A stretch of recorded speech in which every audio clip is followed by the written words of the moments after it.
Hello, good morning, सुप्रभात students. आशा करती हूँ आप सब बहुत अच्छे होंगे। अंडरस्टैंडिंग क्वाड्रिलेटरल का ये तीसरा लेक्चर है। इसके पहले हम लोग टाइप्स ऑफ क्वाड्रिलेटरल पढ़ चुके हैं, एक्सटीरियर एंगल पढ़ चुके हैं, exterior angle property, interior angle property, ये सारी चीजें पढ़ चुके हैं। अब हम जो फर्स्ट लेक्चर में टाइप्स ऑफ क्वाड्रिलेटरल पढ़े थे उसके आगे पढ़ेंगे।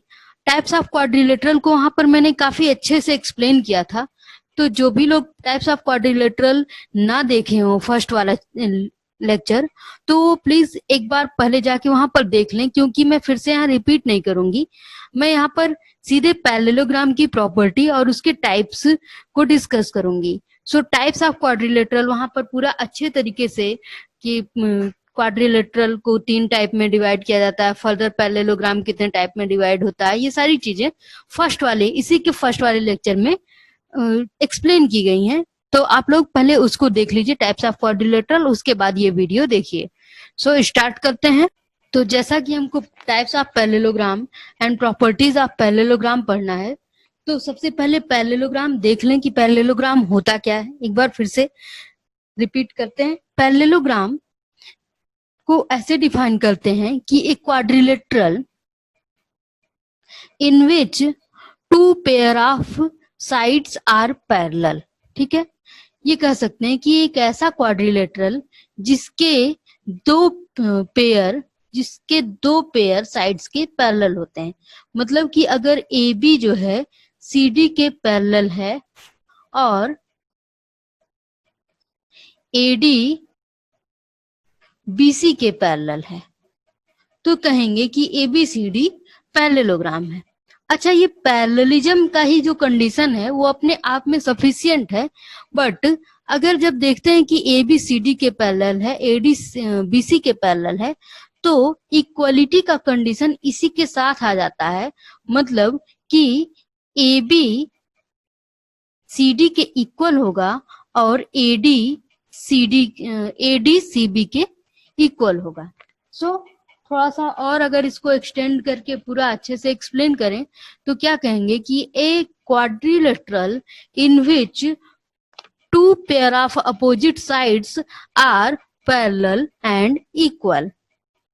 एक ऐसा क्वाड्रिलेटरल जिसके 2 पेयर ऑफ अपोजिट साइड्स हैं, एक पेयर ये हो गया और दूसरा पेयर ये हो गया, तो in which 2 pair of opposite sides are parallel and equal, तो इसको कहते हैं पैरेललोग्राम।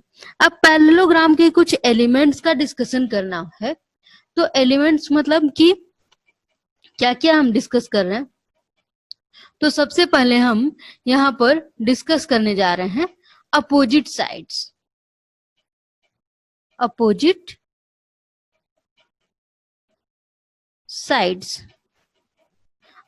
साइड्स क्या होते हैं, देखिए। तो यहाँ पे ए बी और सी डी ये दोनों अपोजिट साइड्स हैं, और ए डी और सी बी ये दोनों अपोजिट साइड्स हैं। इसको ऐसे भी कह सकते हैं कि क्वाड्रिलेटरल में ऐसे 2 साइड्स जिनमें कोई भी वर्टेक्स कॉमन ना हो। अब ये साइड है ए बी और ये साइड है सी डी, कोई भी वर्टेक्स कॉमन नहीं है, तो वो दोनों साइड अपोजिट साइड कहलाएंगे। ओके, नेक्स्ट आता है एडजेसेंट साइड। एडजेसेंट साइड्स, अब एडजेसेंट साइड को भी वर्टेक्स से ही देखें तो ऐसे 2 साइड जिनमें कम से कम नहीं, एक वर्टेक्स कॉमन हो। ऐसे 2 साइड जिनमें एक वर्टेक्स कॉमन हो। जैसे अगर ए वाले वर्टेक्स को देख लें तो ए डी में भी कॉमन है, ए बी में भी कॉमन है, तो इसलिए कह देंगे कि A D and A B both are adjacent. A D and A B adjacent है। फिर बी किस में कॉमन है, तो A B and B C, A B and B C. इसी तरह से सी कॉमन हो जाएगा, B C and C D. इसी तरह से डी कॉमन हो जाएगा, D C and D A. देख ले, बी कॉमन हुआ, ए बी और बी सी, सी कॉमन हुआ किसमें, A B C and C D, and D common हुआ हमारा A D and C D. Okay, next आता है हमारा एडजेसेंट एंगल्स। एडजेसेंट एंगल तो बिल्कुल एडजेसेंट साइड की तरह ही, जैसे एडजेसेंट साइड में क्या बोला गया कि ऐसे दो साइड जिनमें एक वर्टेक्स कॉमन हो उनको एडजेसेंट साइड कहते हैं। तो एडजेसेंट एंगल भी कहेंगे कि ऐसे दो एंगल जिनमें एक आर्म कॉमन हो, मतलब एक साइड कॉमन हो, उसको कहेंगे एडजेसेंट एंगल्स। एक बार फिर से बना लेते हैं। ये हमारा पैरेललोग्राम है ए बी सी डी। तो हम यहाँ पर डिस्कस करने जा रहे हैं एडजेसेंट एंगल।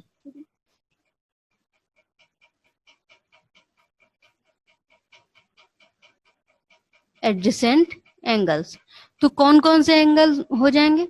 अब ए बी आर्म ले लें तो ए बी आर्म में दो एंगल हैं। एक है ए बी ए डी, ये एक एंगल कॉमन है ए बी आर्म के लिए, और एक इस एंगल के लिए ए बी आर्म कॉमन है। तो यहाँ पे लिख देंगे angle B A D and angle A B C, ये दोनों में बी ए बी दोनों में कॉमन है। अगेन तो यहाँ पर हो गया ये आर्म कॉमन। इसी तरह से अगर इस आर्म के लिए देखें तो ये एंगल और ये एंगल, तो क्या हो जाएगा angle A B C and angle D C B. इसमें क्या कॉमन है, बीसी, बीसी बीसी कॉमन है। फिर ये एंगल और ये एंगल, तो सी डी आर्म कॉमन। तो इस एंगल के लिए लिखेंगे A D C and angle D C B. यहाँ पे डीसी डीसी दोनों में कॉमन हो गए। Again this angle and this angle, ये दोनों एडजेसेंट हो गए, तो ये हो गया angle C D A and angle D A C, D A. अच्छा, इसको शॉर्ट फॉर्म में ये वाले को लिख सकते हैं यहाँ पे angle A and angle B. इसी तरह इसको लिख सकते हैं angle B and angle C, angle C and angle D, ये हो गया angle D and angle A. तो एडजेसेंट एंगल वो दो एंगल जिनमें एक आर्म कॉमन हो उसे एडजेसेंट एंगल कहते हैं। ओके, अब नेक्स्ट एलिमेंट क्या आता है।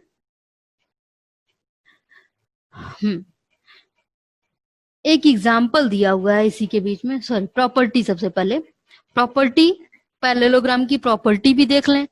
तो एक पैरेललोग्राम बनाते हैं।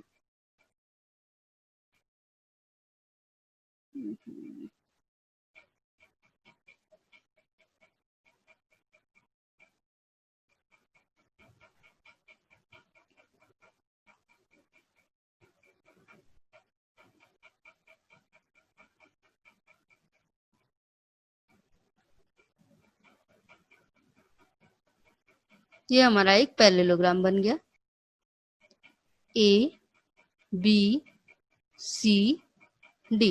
अब पहले कुछ प्रॉपर्टी इसकी देख लेते हैं, फिर उसको राइट डाउन करेंगे।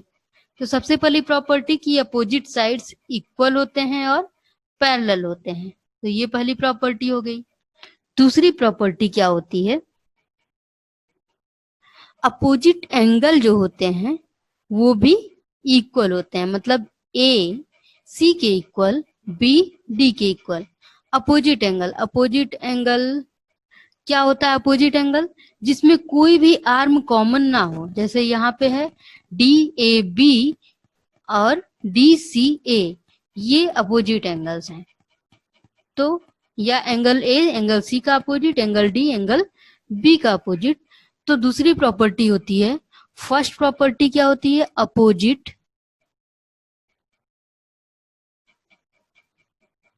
Sides are equal. Second property होती है opposite angles are equal. Third property क्या होती है कि एडजेसेंट एंगल जो है, एंगल ए और बी एडजेसेंट है, तो एडजेसेंट एंगल का जो सम होता है वो होता है 180 डिग्री। मतलब थर्ड अगर हम यहीं पे लिखें और हम इसको एज ए एंगल लिखें तो angle A plus angle B is equals to 180 degree. इसी तरह angle B plus angle C is equals to 180 degree. इसी तरह angle C plus angle D is 180 degree. इसी तरह angle D plus angle A is 180 degree. ये हो गया।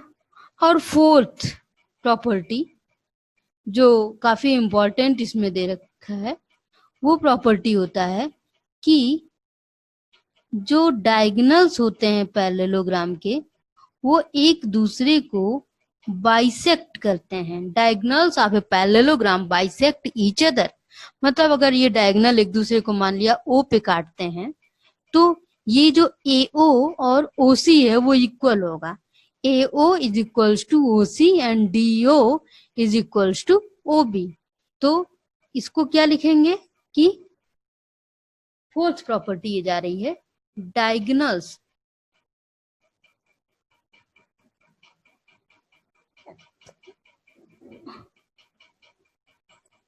of parallelogram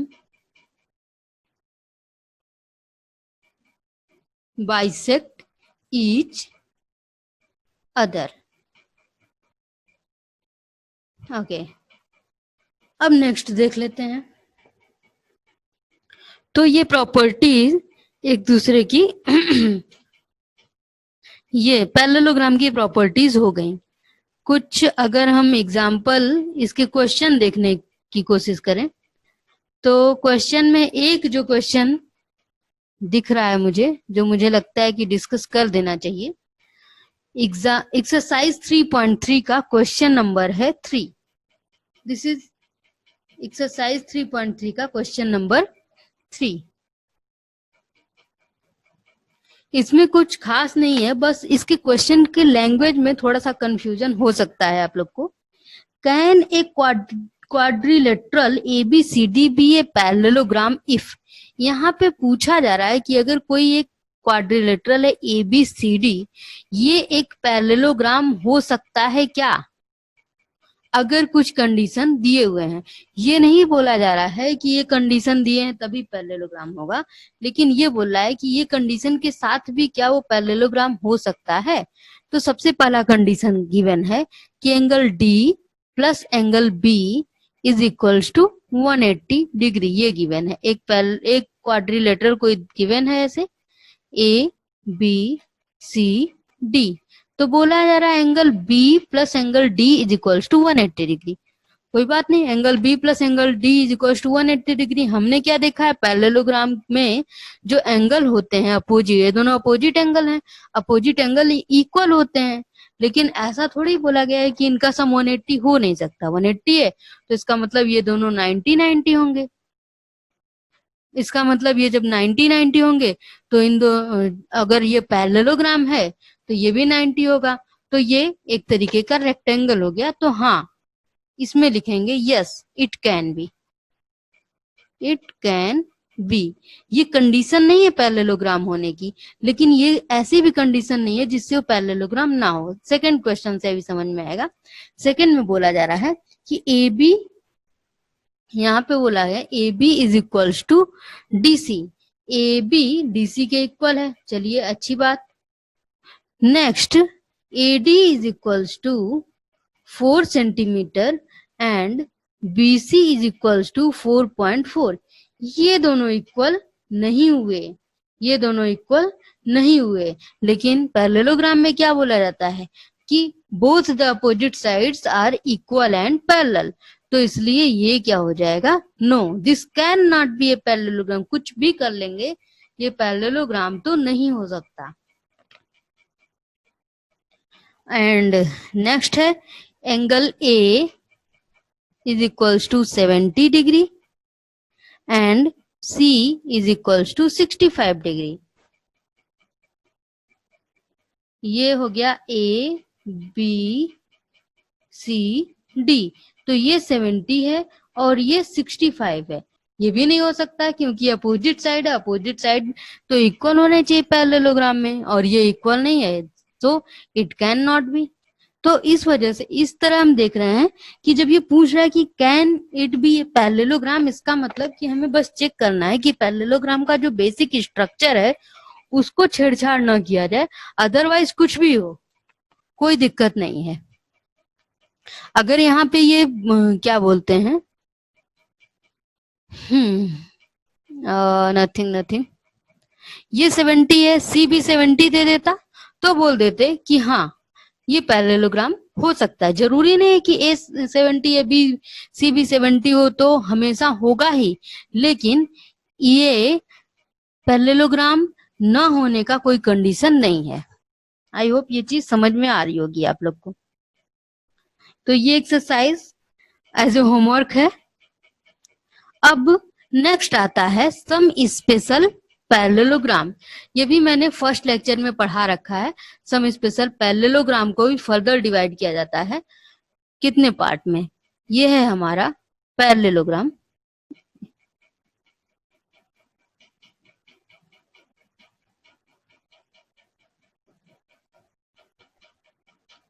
तो पैरेललोग्राम हमारा हो जाता है further rhombus,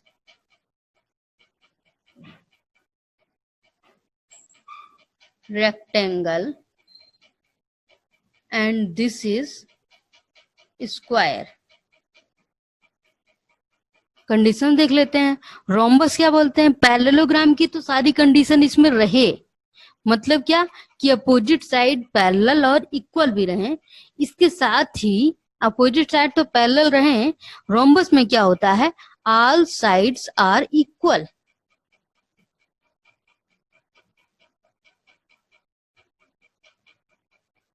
all sides are equal. Rectangle में क्या बोला जाएगा कि एक ऐसा पैरेललोग्राम जिसके हर angle all angle are 90 degree. हम यहाँ पे जब भी बोल रहे हैं तो ये बोल रहे हैं कि एक ऐसा पैरेललोग्राम, मतलब शुरुआत पैरेललोग्राम की कंडीशन तो रहनी ही चाहिए कि opposite sides equal and parallel हैं। तो रेक्टेंगल को जब डिफाइन करना होगा तो बोलेंगे कि ये parallelogram in which all angles are of 90 degree is called rectangle. और स्क्वायर क्या होता है कि a parallelogram in which all सारे एंगल भी 90 डिग्री हो और all sides are equal.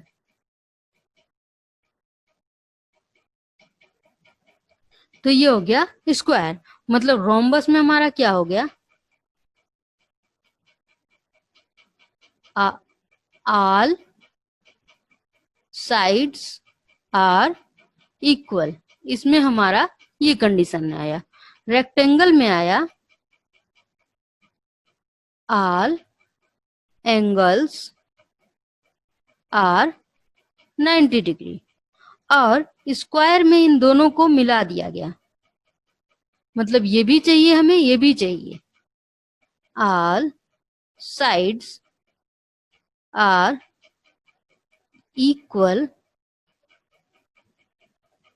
And all angles are 90 degree. So इस तरह से कह सकते हैं कि स्क्वायर रोम्बस भी होता है, स्क्वायर एक रेक्टेंगल भी होता है।